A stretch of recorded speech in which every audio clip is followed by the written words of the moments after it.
Sir, syempre isa dun sa mga mainit na usapin yung tungkol doon sa Green BIR box na I understand nagbigay ng dalawang kondisyon yung defense team.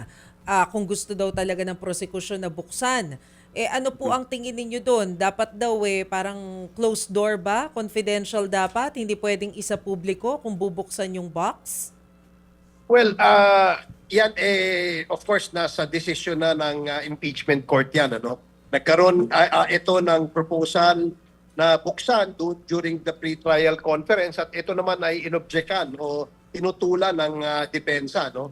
At because ito ay nasa impeachment court na, siguro bigyan natin ng pagkakataon yung ating mga senator judges to decide on this issue.